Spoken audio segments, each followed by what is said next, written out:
Hey guys, we're ready to begin the next unit. This is Unit 7, the Roman Empire. Okay, so let's do a quick recap of what happened before. And Julius Caesar on the Ides of March was murdered by a group of senators, and he wanted his adopted son, Octavian, to take over his rule. Octavian didn't even know he had been adopted. Everything was a surprise to him. So Octavian shows up, and then there's all that stuff with Cleopatra. Finally, Octavian has taken control of the entire Roman world, and now wants to be called Augustus. Don't call him Octavian anymore, call him Augustus. Now, Augustus is in charge of the Roman world. When he did that, he brought this time of peace. He began the Pax Romana, the Roman peace. This is Latin, Pax in Latin is peace, the Latin peace. And so how did he do that? There were no more civil wars because now there's just one ruler. They didn't fight much with the outside. He shrank down the size of the army. But when he shrank down the size of the army, he paid the soldiers more.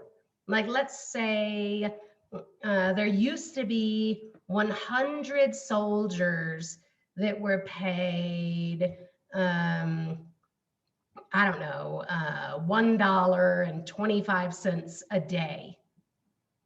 But Augustus says, no, we're going to have 75 soldiers and we are going to pay them $1.50 a day.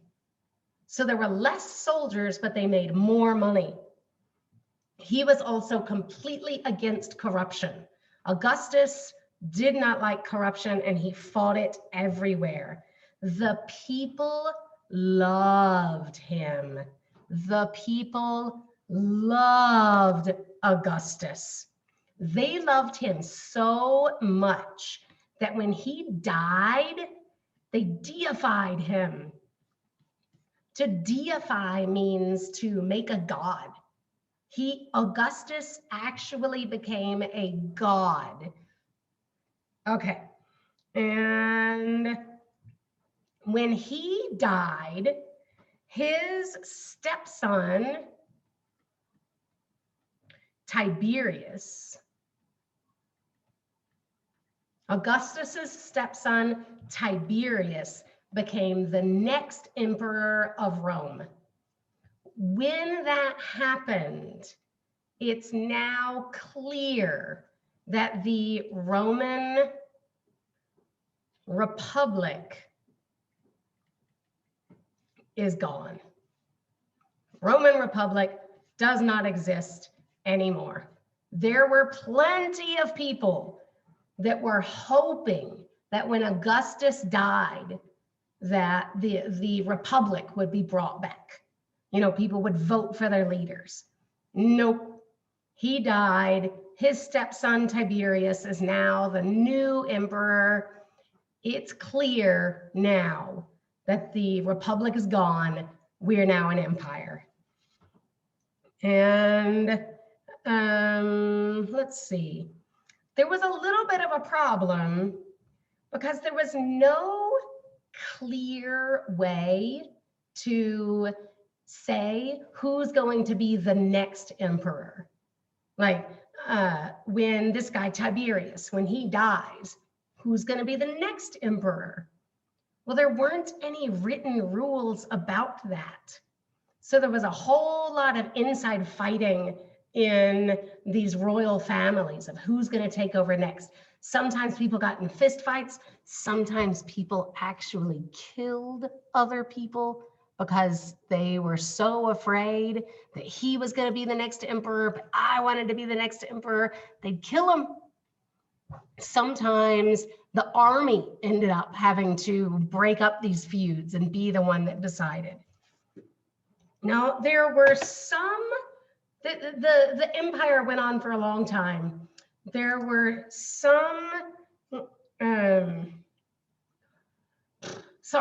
were some emperors that were seen as really, really good emperors. Let me write that in green.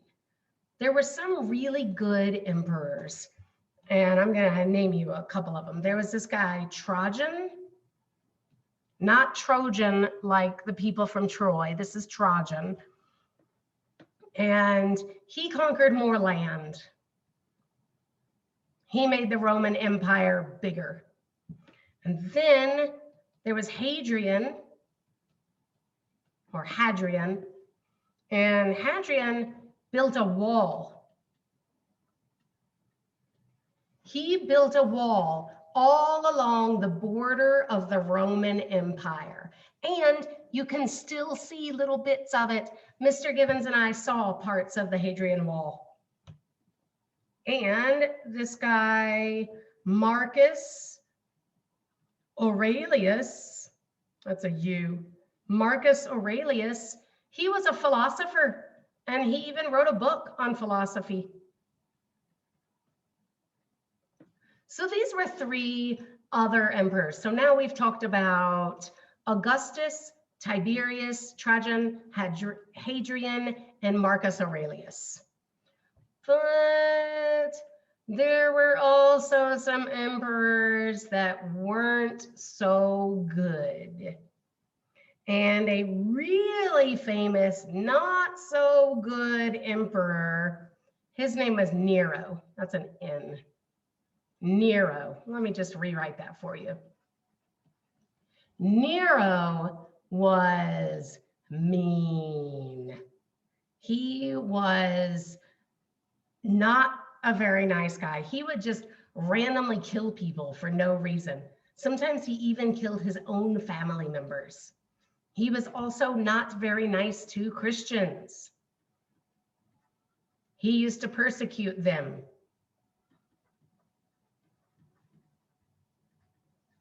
To persecute, there's supposed to be a C there. Persecute is like to be mean to someone just because of there was a reason. And he didn't like the Christians. Christianity at this time was a brand new religion, brand new. The Jesus guy, he was only around from, if we've got, no, sorry, I can't. Let me use my line drawer. Okay, if this, here are your, sorry guys. These are your BCE years, and these are your CE years.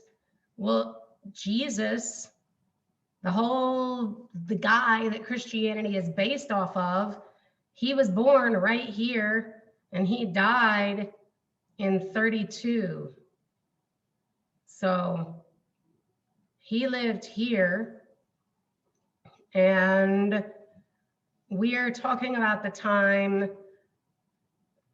maybe we're kind of talking about the years from about here to here. We're talking about these years. And when this guy died, there was a whole cult around him, a whole religion grew up around this guy's life. And they're called Christians, and Nero did not like him. He was mean to them. He wanted them to keep the traditional Roman religion. So other than that, a few nasty people every once in a while, this whole time period, I already mentioned before, was the Pax Romana. From about 30 BCE to 180 CE, this was the Pax Romana. The entire Roman Empire lived pretty much in peace. I mean, you know, there were a few little scuffles here and there where somebody would get in a fight with somebody else, but there were no major wars with outside forces. There were no major civil wars. Mostly, Rome was at peace, and that's huge because there were 65 million people that lived in the Roman Empire at this time. 65 million people living at peace. All right, so let's talk about some of Rome's achievements during this time. Rome's achievements. We had roads. I hope you all remember that I said there's a famous phrase that says, all roads lead to Rome. And at this time in Italy, that was true. All roads led to Rome. If this is Rome, and here's some village, and here's a village, I'm going to say Rome, and here's a village, and here's a village, and here's a village, and here's a village, and here's a village, and here's a village, and here's a village. The roads would go from this village to this village, to here, to here, maybe to here, to here, to here. Oh, sorry, that's supposed to be a straight line. To here, to here, to here. There'd probably be one to there, and maybe there, and there. But always, they always went back to Rome. You could always, anywhere you were, anywhere in the entire Roman Empire, if you were on a road, you could ask someone, where's Rome? And they would just point left or right. And one of them was going to take you to Rome. All roads lead to Rome. And some of these roads were so good that we still use them today. The same roads. And the roads were built for the army. But, I mean, it was there, so anybody could use it. Roman architecture was also great. They discovered how to use concrete, and that's pretty cool. I don't know if you guys know what concrete is, but you mix water and sand and little bits of rock, and you can build concrete like stone buildings. Well, before concrete came around, the only thing they could use was actually stone. They would get these gigantic stones and carve them and have lots of slaves move them and build block upon block upon block to build buildings. Well, now they've got concrete, and it was really easy. Anybody can do concrete. Any one of you could use concrete. It's easy. You mix the stuff, you pour it in a mold, bam, you're done. It was easy. And they also learned how to make domes. So like this is a building, and they learned how to make a roof come up like this because roofs had always been flat. And now they've learned how to do this. And they also learned that this shape, the arch, is really strong. So they learned, it used to be when they were building bridges. Oh, sorry, let me fix that. When they were building bridges, they would have to they did straight lines like this to hold it up. And you can't really go too far with this, or the bridge is going to collapse. Well, they learned to steady the bridge. If they did arches like this, then their bridges could go longer. So I tried to make it look longer, but it doesn't really. But anyway, so maybe this bridge would only be about this short. And if they used arches for support, let me show you. I can pull up a picture on the internet. Arch bridge, ancient Rome. Here we are. Look at this. Do you see these arches here? It makes bridges stronger so they could make them longer. And it's like that was a really big breakthrough at the time when someone learned that if they used the arch shape, it would be stronger. Well, they also had aqueducts. Let me show you what an aqueduct is. Oh, there's an aqueduct bridge. Okay, this thing right here, this is for water. It brings water. Oh, this one even has a boat on it. But these are ancient aqueducts for carrying water. Let me do, oops. Okay, here are Roman aqueducts. The Romans went up into the mountains to find water and brought fresh water all the way into their cities. It was amazing. Rome was so like futuristic. It was a futuristic world for the time. Most water they ran underground. They built pipes and put it under the ground.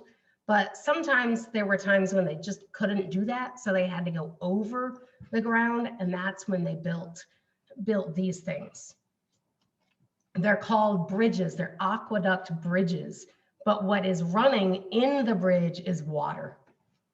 And some of these aqueducts still stand today. Like this one right here. This was built like 2,000 years ago. And it's still there. And they used this water for all kinds of things. But a big reason they used it was public baths. Now, when I say public bath, I don't necessarily mean people went and took a bath in public. They did, but a public bath was a place. I'm not talking about the verb of taking a bath.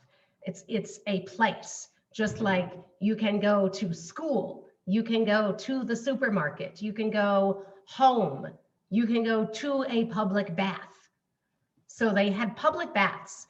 And the public bath was a big place, was a large, beautiful building that did have a bunch of water pools where people could get in the water, but it was also a place that they would go to exercise. It was also a place they would go to just hang out with their friends. It was somewhere, sometimes they would have business meetings.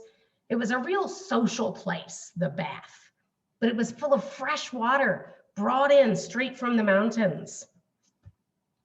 The Romans also had sewers. And this was amazing. Rome was considered a really, really clean place compared to the rest of the world at this time, because they had sewers like that would take away, you know, everything that goes in the sewer. When you use the toilet, everything that's washed away, that's the sewer. And Other places around the world didn't have that. You just went and peed and pooped out on the road, or maybe you had a bucket in your room and you tossed it out the window. But Rome had sewers. And Rome's piped in water and Rome's sewers were so futuristic that nothing ever compared to it ever again until modern times, like the times that we're living in now. And also during the Pax Romana, the economy of Rome grew. How did the economy grow? Well, trade increased because the empire was so huge. Everyone was trading with everyone else, and the sea became safer. Let me go here. Let me find a map for you. Map of Italy. Here we are. So it used to be that the sea here was full of pirates. What is a pirate? A pirate is a criminal that lives on a boat. Specifically, like if someone breaks into your house right now and robs you, they're called a thief. If you're on a ship in the ocean and someone gets onto your ship and robs you, they're called a pirate. So the Italian army built a navy. The navy is an army for the water. Navy is the army for the water. And the Italians made a navy and they cleared all the pirates out of the sea. And when all the pirates were gone, it made the water safer. And so people could ship goods a lot faster. If you wanted to get something from Milan all the way down here to Sicily, and you had to do it by the road, that would take forever. But if you could do it by the ocean, you only had to go from road from here to here, put it on a ship, and come straight down here to Sicily. So just the fact that products could move faster helped the economy grow. Also, all these, so here's Rome, but the Roman Empire, remember, was all along here, all along here, all along here, all of this, everything along the Mediterranean Sea, all of this was the Roman Empire. And provinces, so that like this area of Spain was a province of the Roman Empire because it wasn't exactly right here in Rome, but Rome controlled it. The provinces would have lots of farmland and they would grow food and ship it back to Rome so the people in the cities didn't have to grow their own food. But then, since they got food, they would ship products that they had made in the city back to the provinces. And then because people in the city were getting richer, people in the provinces were getting richer. And because people in the provinces were getting richer, they were building things like theaters and baths and temples, and everything was, all the cities were growing and people were getting wealthier. Also, the arts grew, arts and crafts, like more people were making cloth to make more clothes. More people were making glass. You could make, things to drink out of, beautiful glass windows to put in your home or your temple. They made pottery. They did fancy things with metal, like beautiful metal work. More people made ships. And because the economy was so strong and there was more building, they needed more construction workers. So there were more construction workers that were making more marble, more tile, more pipes to run water. Because of the aqueducts and plumbing, they used lead pipes. That's a metal. They made pipes out of lead to run the water under the ground. And also, because there was no war, their currency stayed stable. Currency, that's money, stayed stable. What does that mean, Mrs. Giffens? Well, let's say, I don't know, let's say a Coca-Cola cost $1. Well, in a time of war, things always get more expensive. So if we're at war, suddenly a Coke costs $1.25. And then maybe there's another war and Coke goes up to $1.50. And then this war stops and the price goes back down to $1.25.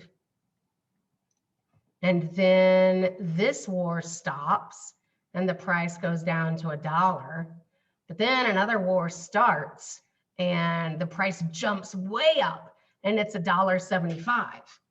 So you see how the price is changing all the time? Well, for all these years, from 30 BCE to 180 CE, there were no wars. I mean, not any real big major wars. And so currency, money, just stayed the same. A Coca-Cola cost $1 all the time. Your money held its value. Your money kept the same value for this whole time. And when money keeps the same value, it helps the economy grow. People trust that their money is going to be good for a long time. Now, I have to teach you about Greco-Roman culture. What do you think when you look at Greco-Roman? Hopefully you think Greece. So at this time, the culture, well, Romans liked the Greek culture so much. They were just enamored with it. The Romans loved the Greek culture. And they started doing so many things in the Greek way that they adopted it for their own, for themselves. And that became, let's see, Romans mixed their culture with Greek culture. And they did it so much that it kind of blended and became one culture. And that culture is called Greco-Roman culture. And it's a thing, like there's Greek culture and there's Roman culture and there's Greco-Roman culture. That's where the two are tied so much that you can't really tell which one that they're Roman anymore or Greek anymore. They're blended so much that now it's Greco-Roman.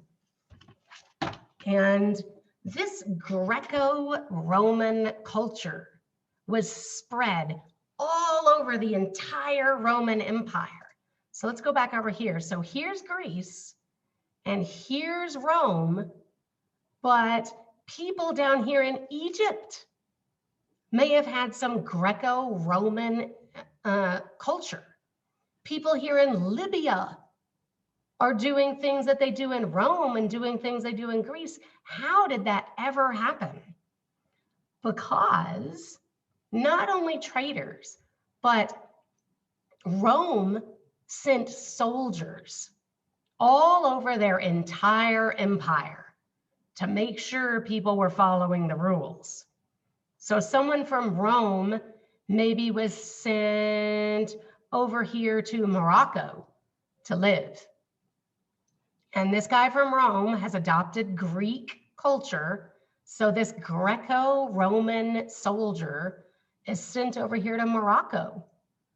And he lives there and he marries a local woman and teaches the local woman his culture, his custom. And now then they have babies and they raise their babies in his way. And so now you've got little Greco-Roman kids running around in Morocco. And that happened because they wouldn't have just sent one soldier. They would have sent hundreds and hundreds and hundreds of soldiers.